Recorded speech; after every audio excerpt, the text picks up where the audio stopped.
Hello, everybody. Welcome back to the Forbidden Land podcast. It is a new week, new setting. We have a very special good morning from our favorite buddy old pal, Mike Collins. Hey, Mike Collins here, your conservative workhorse running for the U.S. Senate in Georgia.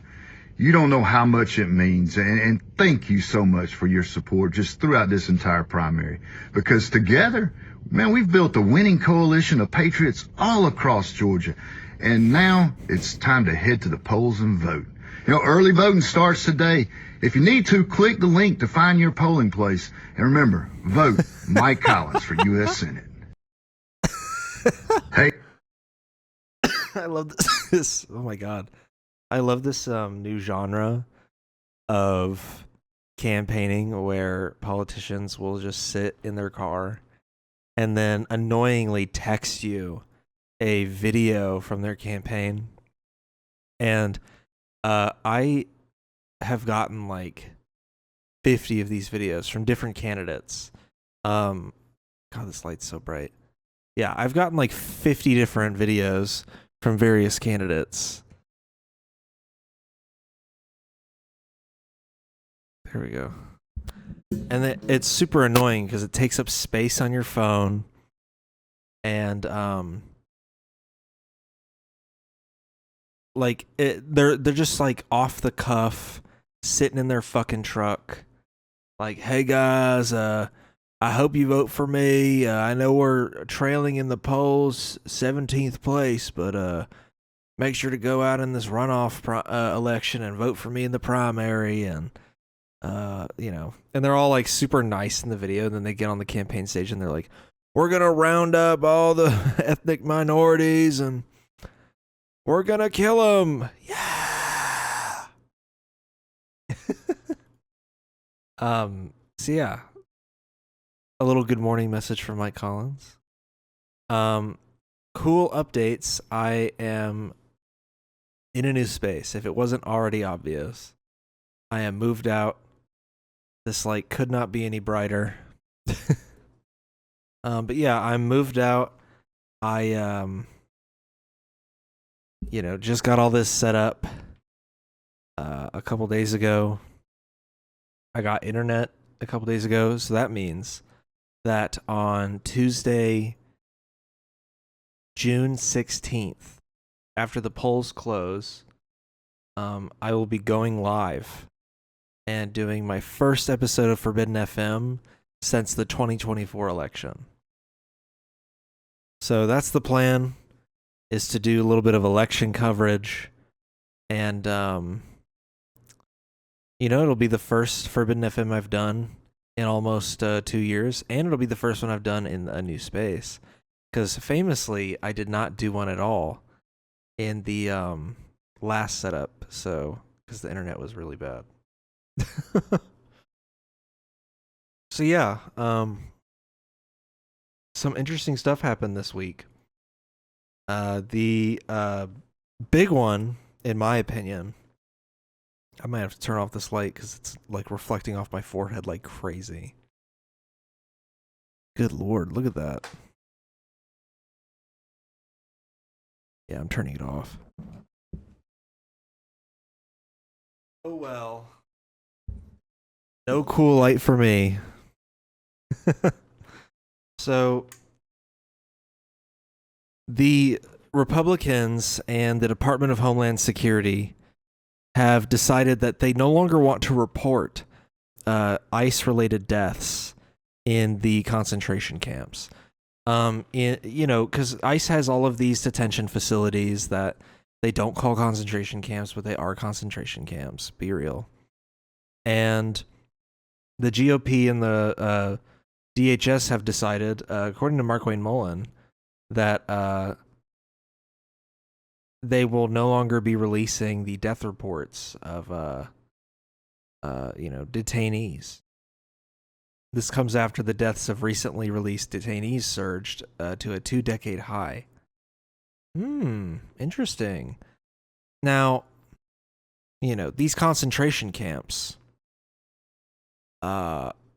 we have basically entered official concentration camp territory. Like before, it was like, you know, concentration camps that you knew about. They're not really like the ones in Germany where you know about them, you know what's going on. They're still reporting deaths and stuff like that. They're horrific, but at least you know what's going on. They're just officially transporting themselves into Nazi territory of like, yeah, we're not going to report this stuff anymore. Like, that's where we're at. We're in that territory now.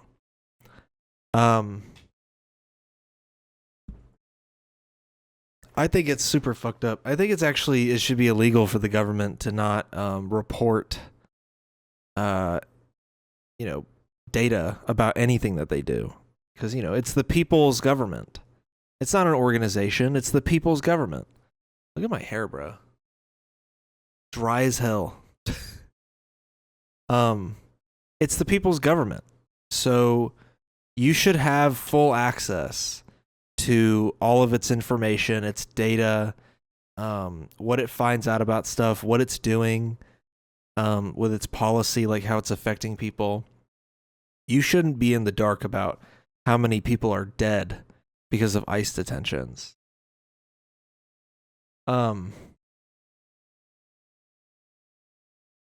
So I think people aren't taking that seriously enough. That they're just going into full concentration camp mode, like not even attempting to be subtle about it. Just nope, we're banning reporting the numbers of the dead in our camps. Hey, that link is dead. Never mind about that one. Another big thing that happened this week was that Trump went on Meet the Press, and it just did not go well, like at all. I have to disable this pop-up. Destroyed this video.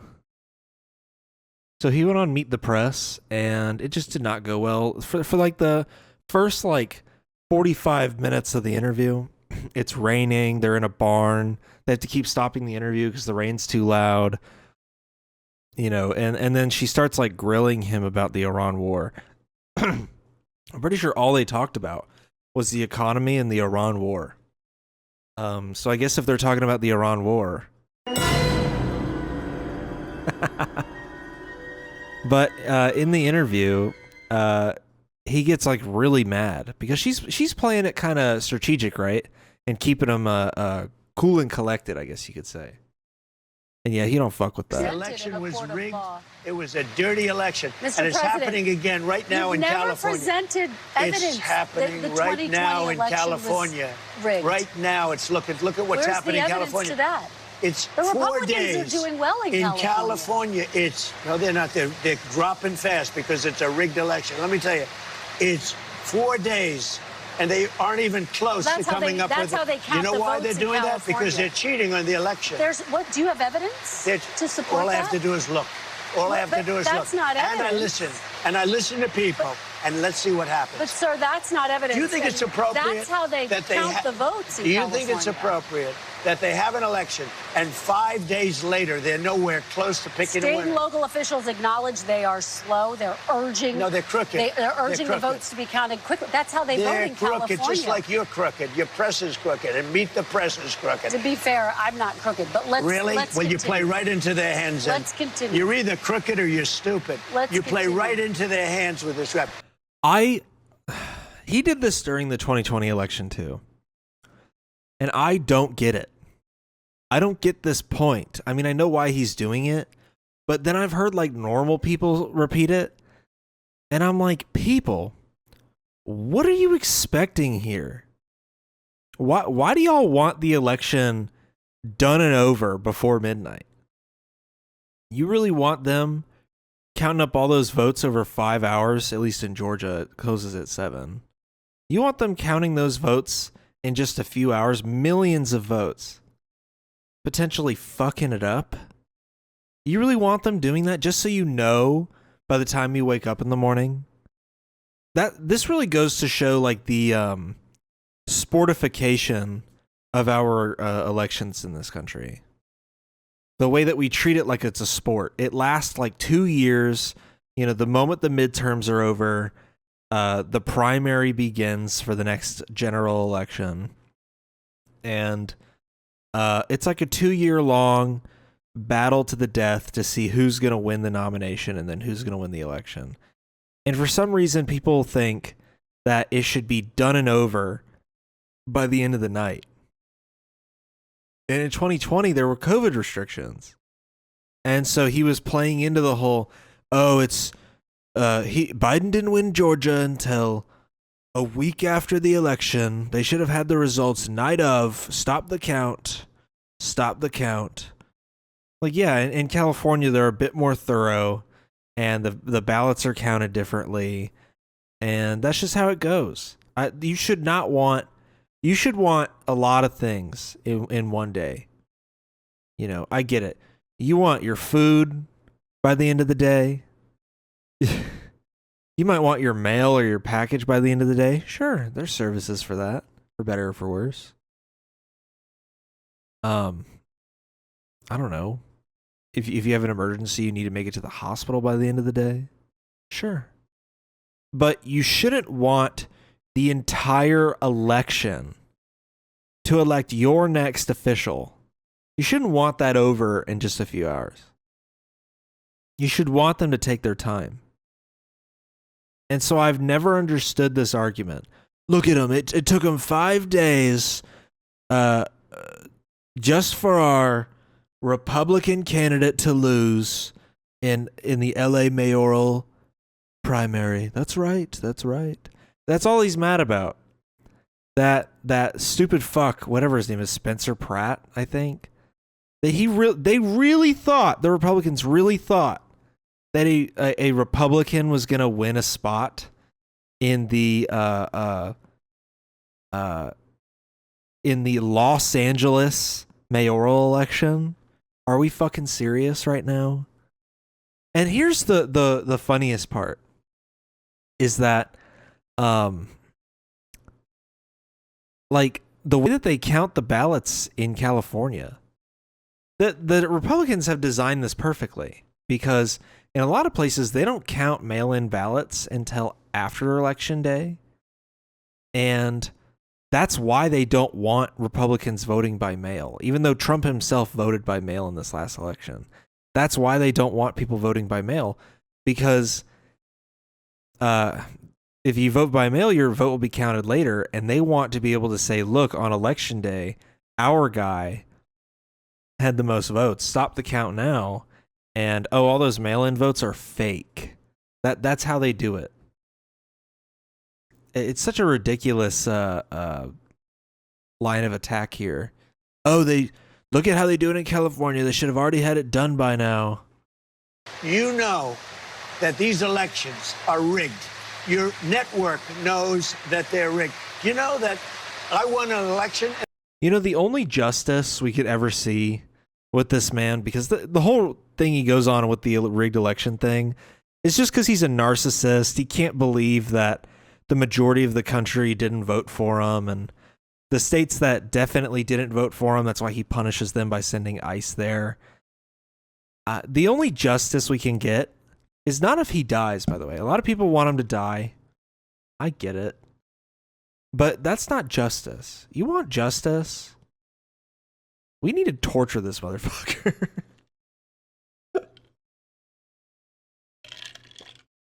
We need untold, beyond human comprehension level, like, physical and psychological torture that has never been seen before. Like, beyond what the CIA was doing during the Iraq and Afghanistan wars. That's the only justice. You can't even put him in prison. Look at Ghislaine Maxwell. She's living the high life in her prison, and she was sex trafficking kids for Jeffrey Epstein. I don't think prison's bad enough for this guy. I think he could still find a way to be comfy in prison. I think we should, like, torture him. You get what I'm saying? And I'm allowed to say that, because I'm not advocating we kill him. He's the president, whatever. I'm more so saying impeach him first, remove him from office. then you can do whatever you want with them. That's all I'm saying. That's all I'm advocating for here. In a landslide, and I got 94% bad press. But, Mr. President, you know why I got that? Because you have no evidence. credibility. But you've never presented evidence that it was rigged. All I did was sign an executive order that said we should murder and kill babies. That's all I said. That's all I did. And the press chewed me up and spit me out over it. You're crooked. You've lost credibility. Your news outlets reported that it was a bad thing for me to murder that family of 7. What's wrong? You don't want me to be presidential and drone strike a family. Whatever. You have more evidence. There's more evidence than ever presented. Let's talk your about... Your elections in this country, we're like a third world country. Your elections are crooked, and you're crooked. Well, then why is he president? Is crooked, and so is ABC. Tell me, why is he president then? If the elections are crooked and they're rigged and there's evidence beyond evidence that the elections were rigged and they're crooked and we're like a third world nation, why is he president? How is he president? It just doesn't make any sense. It doesn't. And CBS and CNN. But, Mr. President, your one-sided crooked networks. Did he just shit talk CBS? Meet the press is crooked, and so is ABC and CBS and CNN. Don't be saying that about CBS and CNN now, dog. Those are your babies. CBS is currently in your pocket. That's crazy that he's just saying shit like that. I think he forgets and he's just running through his normal reel of news outlets. But dude, CBS and CNN are the Ellison babies. I wouldn't be shit talking where my bread is buttered. Mr. President. Your one-sided crooked networks. All right, let's call it quits because I've had enough. Thank you, darling. Have a good time. Mr. President, let's please. I traveled all the way to Wisconsin. Quits because I've had enough. Thank you, darling. Have a good time. Mr. President, let's please. I traveled. That's so disrespectful to just throw it on the ground like that, the love, and then to kick it. And he always does this shit. He sits through and gobbles ballsack in every puff piece interview that he does, and he does the whole interview and just gets his balls blown out by the interviewer. But the moment he's challenged during an interview by an actual host, the moment he's challenged and has to answer tough questions, not even that tough, surface level tough questions, he throws a giant temper tantrum, he throws a giant baby fit, and he fucking cries, and then he storms off. It's like every other time that he has stormed off an interview. Every time it's the same script. They ask him something that's a hot topic at the time. He gets all mad. He starts crying about it, and then he rips off his mic and he storms off. It's baby shit. All the way to Wisconsin. I've sat in the rain. I know. I've sat in the rain with you for an hour, on and off in the rain, and I've given you enough time. You ought to straighten out your press because you know what? Mr. President, a country can never be great with a dishonest press. We traveled all the way to Wisconsin for this interview. Hey, and then he steps on it. Then he steps on the mic. I spoke with President Trump on Saturday, and we both acknowledged the complications during the interview posed by the rain. He agreed to sit down with me for another Meet the Press interview. Ugh. People, when have you... I hate defending war criminal mass slaughterers, but when have you ever seen Barack Obama, George W. Bush, Bill Clinton, George H.W. Bush, Ronald Reagan? How often were they storming out of interviews? Actually. And they would get asked tough questions. And I don't remember seeing any of them storm out of interviews. That's what I'm saying. This shit's so dumb. It's so dumb. And I hate that his supporters are so brainwashed that they don't recognize what a fucking pussy coward Donald Trump is. Like, just what a weak-minded fucking ape-brain moron Donald Trump is. I hate that they don't see it, and they never will. I mean, they're literally so deep in it. It's not like Republican ideology from back in the day when you could, like, make a compelling argument and they might change their mind. This is like, you'd have to show them Homelander style Donald Trump getting the shit kicked out of him in the Oval Office, and then just maybe they would start to believe you. Donald Trump would have to torture and kill one of their family members in front of them for them to be like, okay, yeah, maybe he's not a great guy. We see that all the time. Every time he makes a move that negatively affects the MAGA base directly, to an extent, like to a large extent, that's when they finally go, okay, yeah, maybe I might have misunderstood what this president was going to do. Like, yeah, you did. You did misunderstand. I kind of blew the Iran war thing early, but yeah, so I guess we'll actually talk about the Iran war. So Israel struck Lebanon again, and Iran, during the ceasefire negotiations, by the way, this is what has made Trump basically pull back, is Iran is retaliating. This is the first time, to my knowledge, that Iran has fired on Israel in response to a third-party conflict where Hezbollah and Lebanon are being massacred right now by Israel. Israel is occupying the southern part of Lebanon, and Iran has decided, you know what, because, you know, Lebanon was part of the ceasefire negotiations.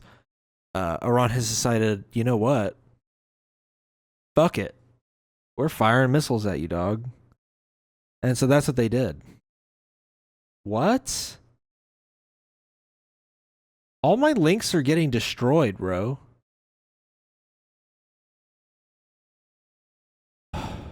All my links keep getting nuked. What the fuck? The subreddit got banned. Anyway. So they fired on Israel. A lot of missiles connected. No deaths to my knowledge. Israel responded by, you know, launching back. And then Yemen has decided to start joining the fight too. But this has made Trump kind of, you know, rethink the totally real negotiations going on with Iran. But it also shows something bigger. It shows that Iran is willing to stand up for Lebanon and basically tell Israel, no, you can't just do whatever you want. And kind of force them, you know, to basically chill out and meet Iran's demands. Back on the domestic front. Holy guacamole, people. The LA mayoral election happened, and I already kind of spoke about it, but here's Mike Johnson pushing election fraud conspiracy theories. I'm not saying it's rigged. I'm saying it stinks to high heaven, and everybody knows that.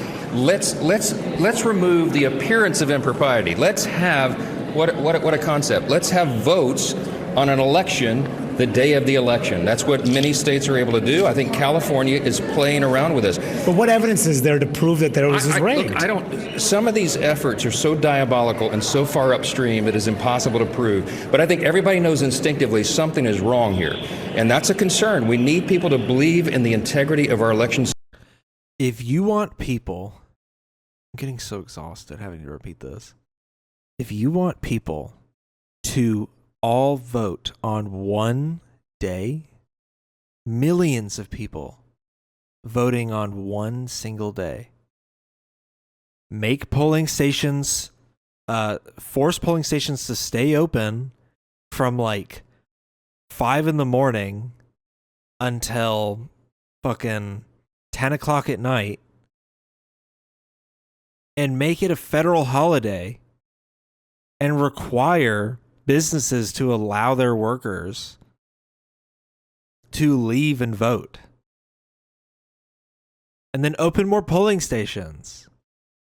That's the only way you can get that done. The only way.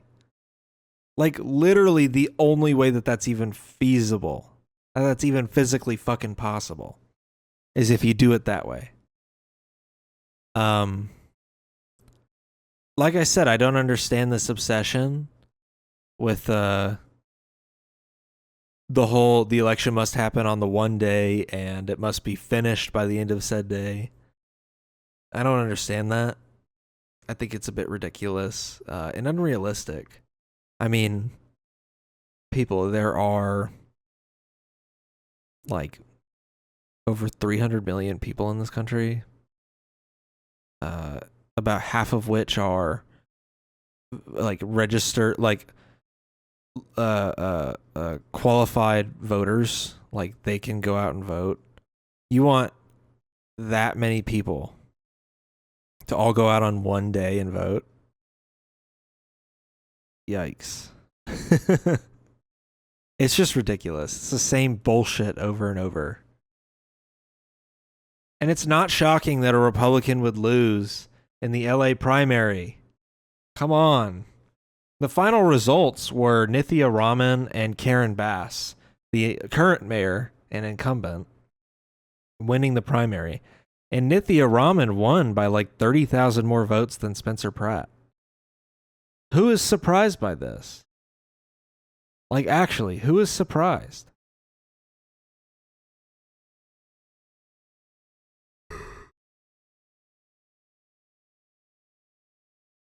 I wish they would give us like a map of the county.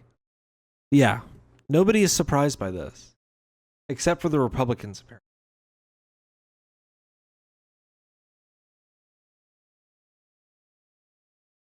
Speaking of Mike Johnson has decided that his goal for the new year is cutting Social Security. Now, folks, I don't know about you, but I've been paying into Social Security my whole life.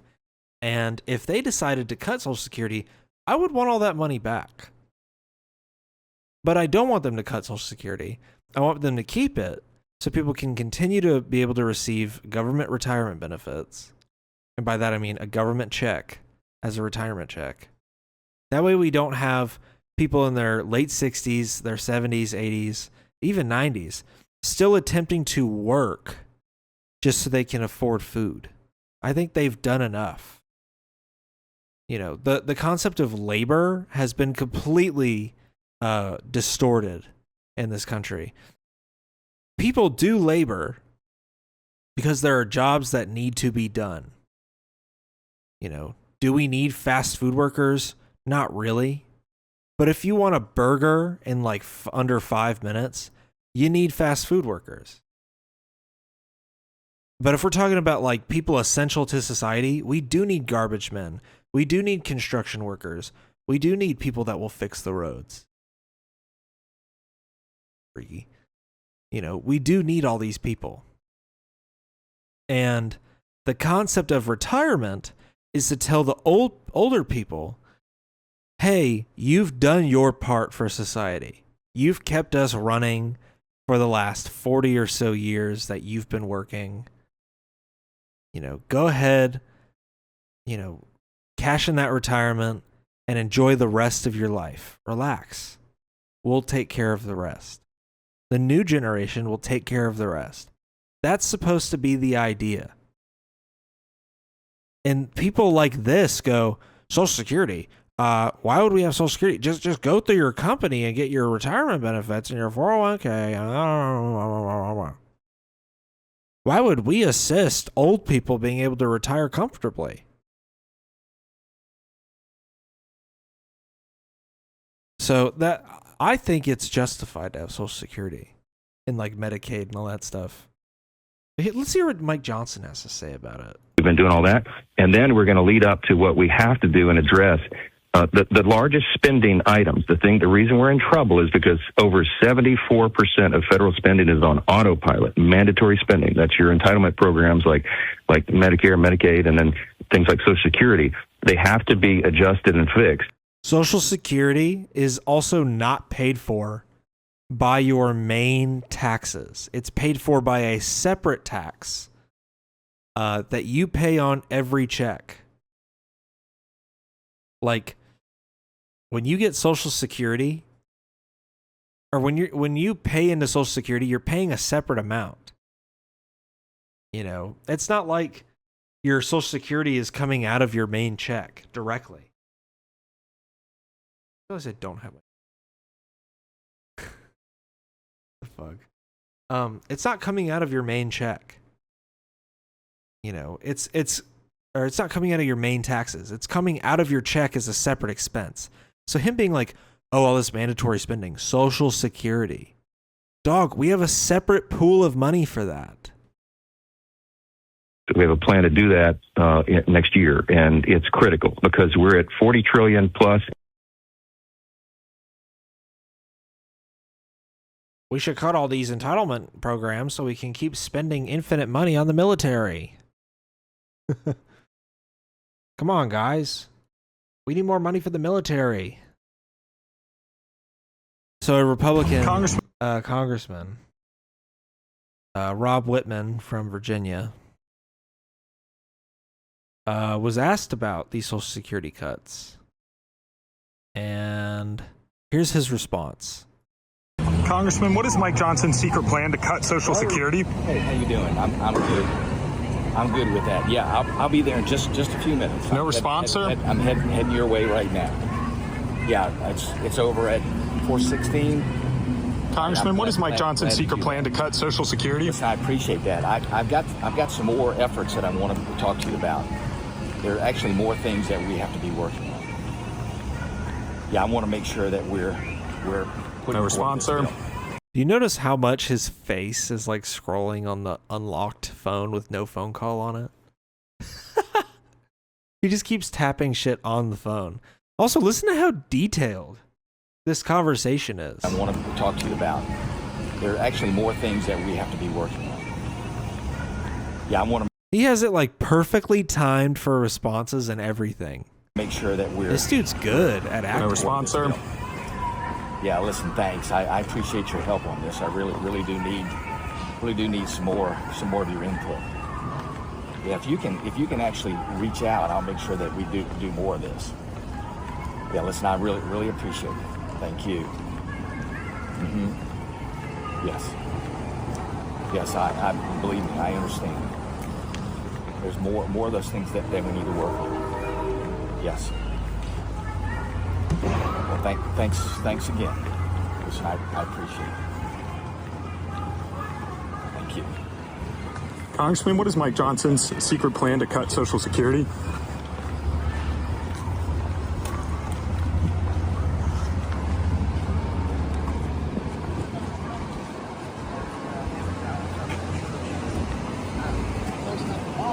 Do you think he was aware in this moment that the guy could see his phone screen unlocked the entire time? You think he knew?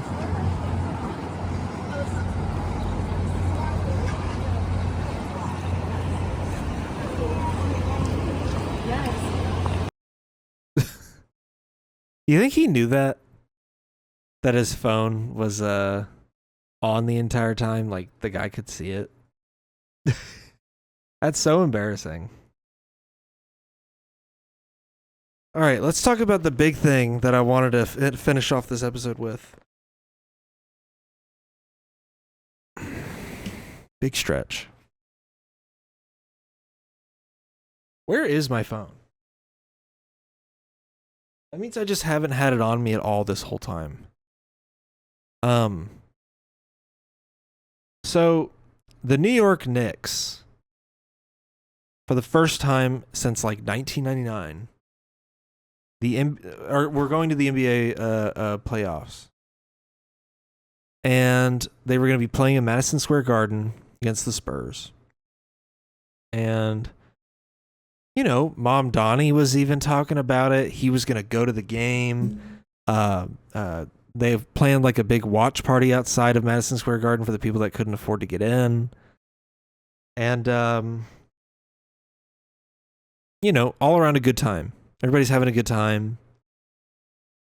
My stance usually on politicians and elected officials enjoying stuff like sports games and stuff depends on who they are. If you're a mayor, fine. If you're the governor, limited, but sure. If you're the president of the United States, fuck right off. I don't want to see you anywhere near a sports game. You better have the best economy on earth, no war, everyone loves you. If you're the president, you better have time to go to the game. Not there's war being waged on the other side of the planet. Oh, and the economy is like basically in free fall. You know, that can't be the state of the nation while you're fucking off at a basketball game. Well, like any good thing, Trump ruined it. Donald Trump decided, yeah, I'm going to go to the Knicks game. A former New Yorker who moved to Florida is widely hated in New York. And, you know, is like a huge crooked businessman, slumlord from New York. He decided, I'm going to go to Madison Square Garden and watch the NBA playoffs. It's the first time that a sitting U.S. president has done this. Now, because of this, people going to the game had to show up 2 hours early. And the watch party outside Madison Square Garden canceled because of security concerns. Already ruined it. So I just bit my tongue. So he shows up to the game during the national anthem. You would think like, oh, it's the national anthem. You know, they're not going to make any noise during the national anthem. Wrong. It's the last gleaming, whose brush stripes and bright stars through the careless fire. They booed his ass. They booed him. Dude, that's so embarrassing for Trump. They booed him. Here's another shot from inside the arena.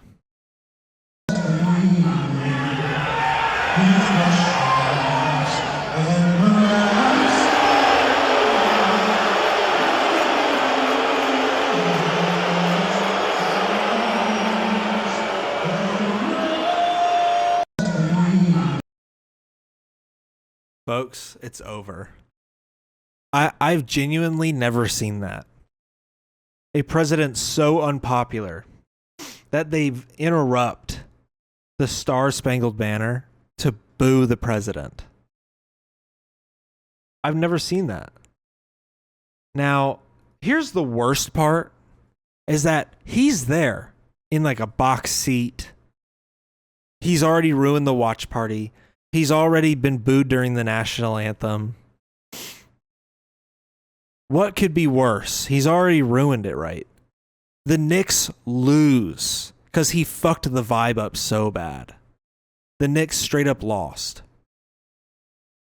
After like a winning streak, the Knicks lost. And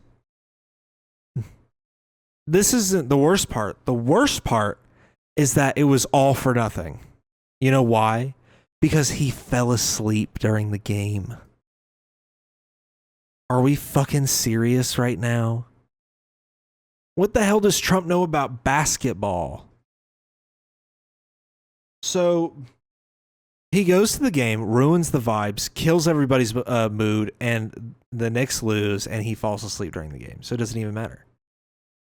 Well, in response, supposedly in response, I'm kind of just inferring.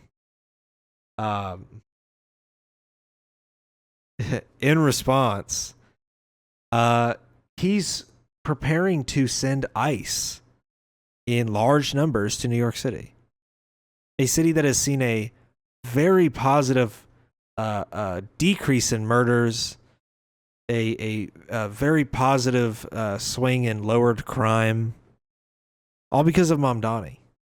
People have hope again. And now he's about to send federal terrorists to New York City because he got booed.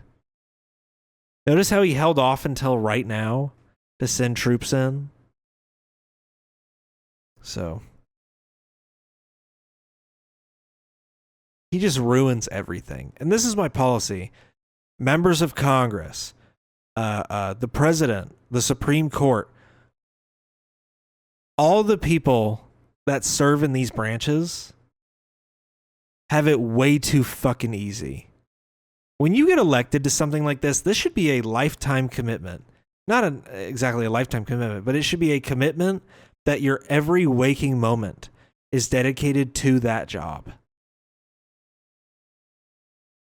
I'm not saying like slave labor. Like you can still have maybe like a couple days off a week, right? Follow normal labor laws. But you should not be allowed to only work 140 days a year like Congress does. You shouldn't be allowed to be able to just take a vacation whenever you feel like it for an undetermined amount of time. You should have to live in your district for at least 51% of the year. At least. And I'm being generous with that one. And you shouldn't be attending sports games and leisure activities like this.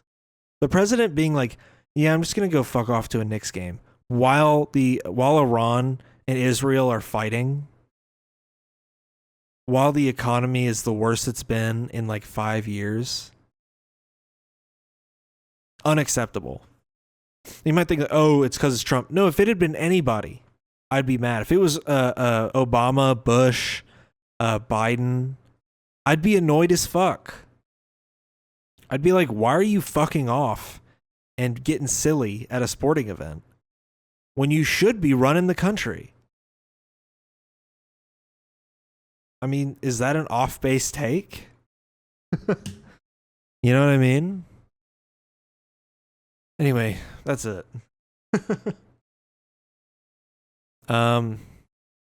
Yeah, that's the episode. I'm moved out. I'm in an apartment now. I got this big ass room, mostly empty right now. Yeah. Anywho, I hope y'all have a wonderful weekend and rest of your day. If you want to support this podcast, you can go to patreon.com/forbiddenlandpod. You can subscribe for fun. You can subscribe for the small amount of bonus content we still have on there. Technically, these episodes come out a day or so early on those platforms, or on that platform. So you can subscribe to it for that if you want. You can check out our merch if you want to also just support us that way and still get something in return. And yeah, if you want to listen to this on audio-only platforms, we're on Apple Podcasts, Amazon Music, I guess, and the Samsung Smart Fridge. I will be live on Tuesday, June 16th for Forbidden FM. Check it out in the live tab of the Forbidden Land Podcast YouTube channel. And then it'll go up on streaming platforms later. We're going to be covering the Georgia primary election runoff, baby. Doing a little bit of election analysis too. Yeah, thanks for watching. Thanks for listening.